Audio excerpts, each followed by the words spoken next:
Channel 5 நேயர்களுக்கு வணக்கம். இந்த நேர்காணலில் நம்மோடு இணைந்திருப்பவர் தமிழ் தேசிய ஆதரவாளர் திரு முகில் அவர்கள். வாருங்கள், அவரோடு பேசுவோம். சார் வணக்கம். வணக்கம். தமிழகத்தை பொறுத்த வரைக்கும் தமிழ் மொழி தான் உலகத்திலேயே மூத்த மொழி, பழமையான மொழி அப்படின்லாம் ரொம்ப பெருமைக்குரிய வகையிலே மார்த்தட்டி கொள்வோம். அப்படிப்பட்ட அந்த தமிழுக்கு சரியான அங்கீகாரம் வழங்கப்பட்டிருக்குன்னு நினைக்கிறீங்களா நீங்க? முதல்ல இந்த மொழிக் கொள்கை என்று வருகிற போது தமிழ் தேசியம் என்று மார்தட்டி பேசக்கூடியவர்கள், எடுத்துக்காட்டு தேவநேய பாவனர் காலத்திலிருந்து இன்று வரை வரையறுக்கப்பட முடியாத எல்லைக்கோடுகளுக்குள் தான் தமிழ் தேசியம் இருக்கிறது என்ற அடிப்படையில் தான் போராடி இருக்கிறார்கள். தமிழீழத்திற்கு ஒரு வரைபடம் இருக்கிறது, தமிழ் தேசியத்திற்கென்று ஒரு வரைபடம் இருக்கிறதா? அதை வைத்து எந்த இயக்கங்கள் போராடியது என்றால் எதுவும் இல்லை. சரி, தமிழர் தேசியம் என்றால் நாகபுரியும் நாகாலாந்துமே தமிழர்களுடைய நாகர்கள் வாழ்ந்த பகுதி என்று சொல்லப்படுது. நீங்கள் கோலார் தங்கவயல் தமிழருடைய சொர்க்க பூமி, வெங்காலூர் என்று சொன்ன பெங்களூர் நம்மளுடைய சொந்த பூமி, மூணாறு நம்மளுடைய சொந்த மண், குடகுமலை நம்மளுடைய சொந்த தேசம். இதெல்லாம் ஒரு தமிழ் தேசிய கட்டமைப்புக்குள் கொண்டு வர வேண்டும். வந்தால் மட்டுமே தமிழ் தேசியம் பேச முடியும். இதெல்லாம் வரையறுக்கப்படாமல் கொண்டு வருவது என்பது தமிழ் தேசியமாகாது. மொழிவழி மாநிலங்களாக பிரிக்கப்பட்ட எல்லைக்கோடுகள் எப்படி தமிழ் தேசியமாக இருக்க முடியும்? இந்த கேள்வியை நான் இன்னைக்கு தமிழ் தமிழ் என்று பேசக்கூடியவர்களும் தமிழ் தேசியம் பேசக்கூடியவர்களுக்கு மத்தியில் நான் வைக்கிறேன். ஒன்று. ரெண்டாவது, இன்றைக்கு மும்மொழி கொள்கை என்று பேசுகிறார்கள். வேட்டியை வேஷ்டி என்கிறான், சமஸ்கிருதம் புகுந்திருக்கிறது. அப்ப ஆட்டுக்குட்டி என்றால் ஆஸ்டு குஸ்டி என்று சொல்வார்களா? சொல்ல முடியாது. பஸ்ஸுக்கு போகலையா அப்படின்னா யாருக்கும் சிரிப்பு வராது. பேருந்துக்கு கோயில் அப்படின்னா சிரிப்பாங்க, என்ன மெண்டலான்னு கேட்பாங்க. ஆனா பஸ்ஸுக்கு போகலையாங்கிறதும் பேருந்துக்கு கோயிங்கிறதும் ஒண்ணுதான். தமிழும் ஆங்கிலமும் கலந்த கலவை. இப்ப எல்லாரும் மும்மொழி கொள்கை பேசுகிறார்கள். இந்தி தான் மூன்றாவது மொழி என்று பேசுகிறார்கள். மடையர்கள் பேசுகிறவர்கள் யாராக இருந்தாலும். ஏற்கனவே சமஸ்கிருதம் மூன்றாவது மொழியாக திணிக்கப்பட்டிருக்கிறது 1000 ஆண்டுகளாக. இன்னைக்கு தமிழ்நாட்டில் 197% பெயர்கள் வடமொழி பெயர்களாக இருக்கிறது. அது திணிப்பு இல்லையா? இப்ப நீங்க பார்ப்பனர்கள் இந்த மண்ணிலே, ஆரியர்கள், அவன் மொழி வாழணுங்கிறதுல அவன் சரியா இருந்து திணிச்சுக்கிட்டே இருக்கான். என்ன? சமஸ்கிருதம். கோயில்களில் என்ன இந்தியாப்பா ஓதி மணி அடிக்கிறான்? தமிழ்நாட்டில் சமஸ்கிருதத்தை ஓதி தான் மணி அடிக்கிறான். கேட்டால் என்ன சொல்லுவான்? அது எழுத்து இல்லாத மொழி அப்படிமா. எழுத்து இல்லை என்றால் இச்சு எப்படி வந்தது? இன்னொரு இச்சு எப்படி வந்தது? ஹா எப்படி வந்தது? எழுத்தே இல்லை என்று சொல்லக்கூடியவர்கள் இந்த எழுத்துக்களை திணித்ததின் மர்மம் என்ன? ஆக இன்றைக்கு சமஸ்கிருதம் என்கிற மூன்றாவது மொழி 1000 ஆண்டுகளாய் தமிழ் மண்ணில் புகுத்தப்பட்டு கொண்டிருக்கிறது. புகுந்து விட்டது, ஆழமாக வேரூன்றி கிடக்கிறது. இப்ப நான் ஒன்று சொல்றேன். சமஸ்கிருத எழுத்துக்களை அதிகமாக பயன்படுத்தக்கூடியவர்கள் 3 மதத்தவர். முதலில் அதிகமாக பயன்படுத்தக்கூடியவர்கள் பார்ப்பனருக்கு நேர் எதிராக அல்லது பார்ப்பனியத்துக்கு நேர் எதிராக இருக்கக்கூடிய இஸ்லாம் என்று சொல்லக்கூடிய மதத்தவர்கள் அதிகமாக பயன்படுத்துகிறார்கள்.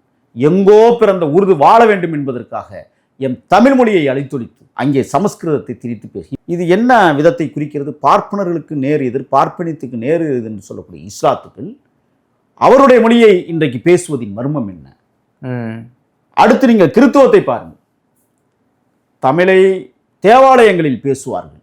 கர்த்தரே நாங்கள் செய்த பாவங்களை எல்லாம் நீர் மன்னித்தருள்வாயாக என்று பேசுவார்கள். ஆனால் கிறித்துவர்கள் ஆரம்பிக்கப்படக்கூடிய அனைத்து பள்ளிகளும் ஆங்கிலத்தில் இருக்கும். அது ஒரு முறை இருக்க. சமஸ்கிருதத்தை இரண்டாவதாக அதிகமாக பயன்படுத்தக்கூடியவர்கள் கிறித்துவர்களாக இருக்கிறார்கள். இப்படி நிறைய சொல்லலாம் அவருடைய பெயர். அடுத்து இந்து மதத்தை நீங்கள் பார்த்தீர்கள்னா எப்படி இவை எல்லாவற்றிலும் புகுந்து கிடக்கிறது என்பதை தமிழ் ஆராய்ச்சி நிறுவனங்கள் ஏதாவது இதுவரை தகவல் கொடுத்ததுண்டா? தமிழ் புலவர்கள் ஏதாவது இதை பற்றி பேசியதுண்டா? தமிழ் அறிஞர்கள் இதை பற்றி எடுத்து கூறியதுண்டா? தமிழ் மீது தனியாத தாகம் கொண்ட தலைவர்கள் என்று சொல்லக்கூடியவர்கள் இதை பற்றி என்னைக்காவது வாய் திறந்ததுண்டா? திறக்க மாட்டாங்க. ஆனால் மும்மொழி கொள்கையை நாம் 1000 ஆண்டுகளுக்கு முன்பே ஏற்றுக்கொண்டிருக்கிறோம் என்பதுதான் இன்னைக்கு யதார்த்தமான உண்மை. ஆக 4வது மொழியான இந்தியை கொண்டு வருவதற்கு பார்ப்பனியத்துக்கு தேவையில்லை. பார்ப்பனியம் சமஸ்கிருதத்தை திணிப்பதற்கு போராடுவார்கள், இந்தியை திணிப்பதற்கு போராட மாட்டார்கள். இன்னொருத்த மொழியை ஏன் அவங்க போராடணும்? வடவர்கள் நிறைய பேர் அந்த மொழியை படிப்பதால் பார்ப்பனியத்தை சார்ந்தவர்கள் அல்லாதோர் அந்த மொழியை தமிழர்கள் மீது திணிக்கிறார்கள். பார்ப்பனியம் ஏற்கனவே சமஸ்கிருதத்தை திணித்திருக்கிறார்கள்.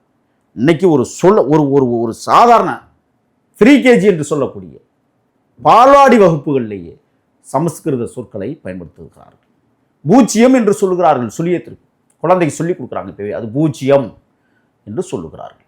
அப்ப இப்படிப்பட்ட ஒரு நிலையில்தான் தமிழ்நாடு பிறப்புக்கும் எல்லா உயிருக்கும் என்று பேசிய தமிழ்நாடு, யாதும் ஊரே யாவரும் கேளீர் என்று பேசிய தமிழ்நாடு, வாடிய பயிரை கண்டபோதெல்லாம் மனமாடியது என்று பேசிய தமிழ்நாடு இன்றைக்கு பிற மொழிகளை உள்வாங்கிக் கொண்டு வாழ்கிறது என்றால், மூன்றாவது மொழியான சமஸ்கிருதத்தை திணித்தும் கூட இந்த மொழி ஒரு தனி அடையாளத்தோடு தமிழர்கள் மத்தியில் உலாவுகிறது என்றால், நான் கேட்குறேன், கல்லும் மண்ணும் தோன்றுவதற்கு முன்னால் உருவாக்கப்பட்ட ஒரு இனம், இன்னைக்கு நிறைய பேர் ஜாதிய இனம் என்கிறார்கள். அது என்ன சொல்கிறாங்க, இப்போ புதுசாக ஒரு சொல்லு வருது, தாழ்த்தப்படுத்தப்பட்டவர்கள் அப்படின்னு நான் பேசுவேன். ஏன் பிற்படுத்தப்பட்டவர்கள் என்று பெயர் பட்டியல் இருக்கிறது, பிறரால் பிற்படுத்தப்பட்டவர்கள், அதே போல் தானே பிறரால் தாழ்த்தப்படுத்தப்பட்டவர்களாக இருக்க முடியும். இந்த சொல்லாடல்களோட அவர்கள் சாதியை பார்த்திருக்கிறார்கள். நிறைய இப்படி திரிபுவாதங்களை உருவாக்கி தமிழ்நாட்டில் மொழியை சிதைத்து இனத்தை அழிப்பதற்கு முயல்கிறார்கள். அதே போல சாதிக்கு இனம் இல்லை, சாதிக்கு மொழி இல்லை, பண்பாடு கலாச்சாரங்கள் இல்லை. ஆனால் சாதியை இனம் என்று குறிப்பிடுவது இன்றைக்கு அதிகமாக பயன்படுத்தப்பட்டுக் கொண்டிருக்கிறது தமிழ்நாட்டில். இனம் என்றாலே மொழி தேவை, இனம் என்றாலே கலாச்சாரம் பண்பாடுகள் தேவை.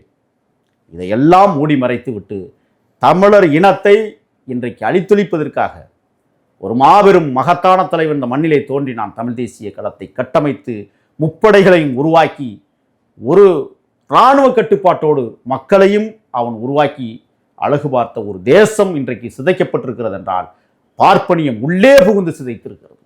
ஆகையால் நீங்கள் தமிழ் ஈழத்தில் பார்த்தீர்களே, ஆனால் பெயர்கள் தமிழிலேயே இருக்கும். தமிழ்நாட்டிலும் ஒரு தலைவன் தமிழிலேயே பேர் வைக்கும் வேண்டும் என்று போராடினான். ஆனால் அந்த தலைவன் இப்பொழுது அதையும் கைவிட்டு விட்டான்.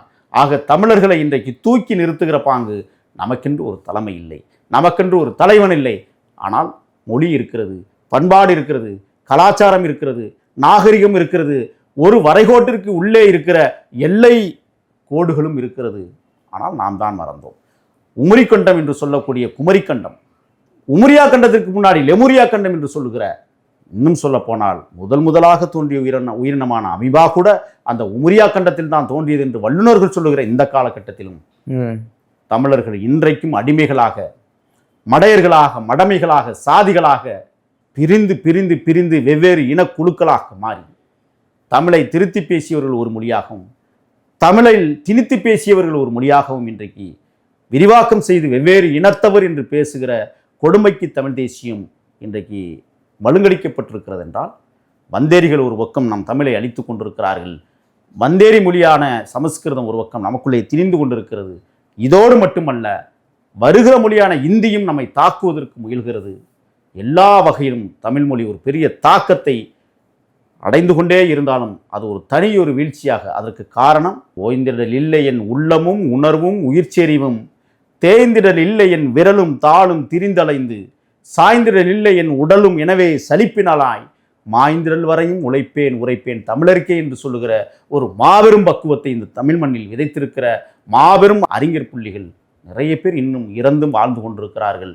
தமிழை போல் என்று சொன்னால், தமிழ் ஆழமான மொழியாகவும் அழகான மொழியாகவும் உலக பூமி பந்தில் ஆழமான மட்டுமல்ல ஆதிமொழியாகவும் இருக்கிற காரணத்தால் தமிழ் வாழ்ந்து கொண்டிருக்கிறது, வளர்ந்து கொண்டிருக்கிறது என்பதற்கு பல்வேறு சான்றுகள். இல்லை, இன்றைய வரைக்கும் முக்கியத்துவம் கிடைச்சிருச்சுன்னு ஒரு தரப்பு, இல்லை இன்றைய வரைக்கும் கிடைக்கல, நமக்கான தமிழ் மொழிக்கான முக்கியத்துவம் கிடைக்கல.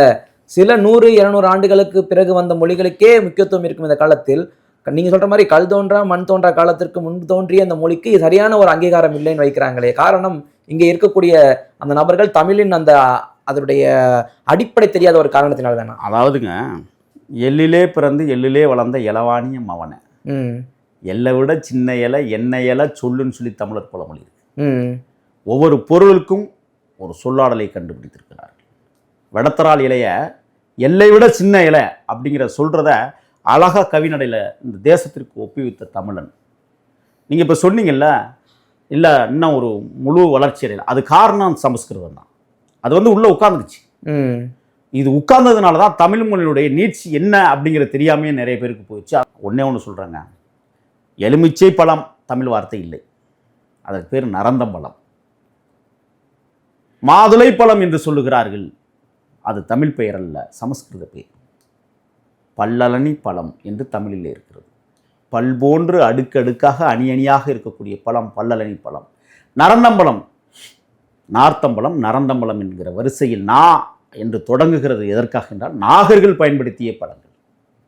ஆகையால் அது நார்த்தம்பழம், நரந்தம்பழம் என்று பெயர் காரணங்கள் சொல்லப்படுகிறது. ஆக தமிழ் மொழி வாழ்ந்து கொண்டுதான் இருக்கிறது, சிறப்புக்குரியதாகத்தான் இருக்கிறது. ஆனால் சிறப்பு செய்யக்கூடியவர்களும் வாழ வைப்பவர்களும் கடனை வாங்கி மொழியை திணிக்கிறார்கள். இன்றைக்கு காசுக்காக எல்லாம் மாறி இருக்கிறது. தமிழ்நாட்டில் தமிழ் முழுவதுமாக இருக்கிறதா? இல்லை. ஏன் இல்லை? எல்லாம் காசு பார்க்கிற மொழியாக மாறி இருக்கிறது. கட்டிங் தான், காசு தான். ஒரு காலத்தில் இந்திய ரூபாயில் ரூபாய் என்று போட்டார்கள். இன்னைக்கு ரூபாய் என்று போடுவதற்கே சிரமமாக இருக்கிறது. ஒரு காலத்தில் இந்தியாவினுடைய நாணயத்தில் தமிழ் எழுத்துக்கள் பொறிக்கப்பட்டது. ஆனால் இன்னைக்கு அது இருக்கிறதா? கர்நாடகா இன்றைக்கும் தன்னுடைய வாகனங்கள் அனைத்திலும், அரசாக இருக்கட்டும் தனியார் வாகனங்களாக இருக்கட்டும், அவன் மொழி சார்ந்த எண்களை எழுதுகிறார்கள், மரபு எண்களை. ஆனால் தமிழ்நாட்டில் அப்படி ஒரு நிலைமையை உருவாக்கி இருக்கிறதா அந்த அரசுகள்? இன்னைக்கும் டிஎன் அவன் போட்டு 001 ஏஇ 1924 போடுறான். தமிழாக்கப்படம் செய்யப்பட வேண்டும். ஒரு காலத்தில் அரிச்சுவடி படுக்கிற போது 1க்கு பக்கத்தில் கா மாதிரி போட்டிருப்பாங்க, 1, 2க்கு பக்கத்தில் ஊனா மாதிரி போட்டிருப்பாங்க, 3க்கு பக்கத்தில் ஞானா மாதிரி போட்டிருப்பாங்க, 4க்கு பக்கத்தில் சாணா மாதிரி போட்டு மேலே இழுத்திருப்பாங்க. இது எங்கே? 5க்கு பக்கத்தில் ரூனா போட்டிருப்பாங்க, எங்கே? 6க்கு பக்கத்தில் சாவனா போட்டிருப்பாங்க, எங்கே? 7க்கு பக்கத்தில் ஏ போட்டிருப்பாங்க, எங்கே? 8க்கு பக்கத்தில் ஆ போட்டிருப்பாங்க, எங்கே? 9க்கு வந்து கூவன மாதிரி சுழியம் சுழிச்சிருப்பாங்க, எங்க? 10க்கு யா மாதிரி போட்டு சுழிச்சிருப்பாங்க, இல்லைன்னா சுழியம் போட்டு கா போட்டு சுழிச்சிருப்பாங்க, எங்க? எல்லாம் மூடி மறைக்கப்பட்டிருக்கிறது இந்த அரசுகளால். இதை புதுப்பிக்க வேண்டும். ஓகே சார், உங்களுடைய பல்வேறு கருத்துக்களை தந்தமைக்கு ரொம்ப நன்றி. தொடர்ந்து பேசுவோம். நன்றி.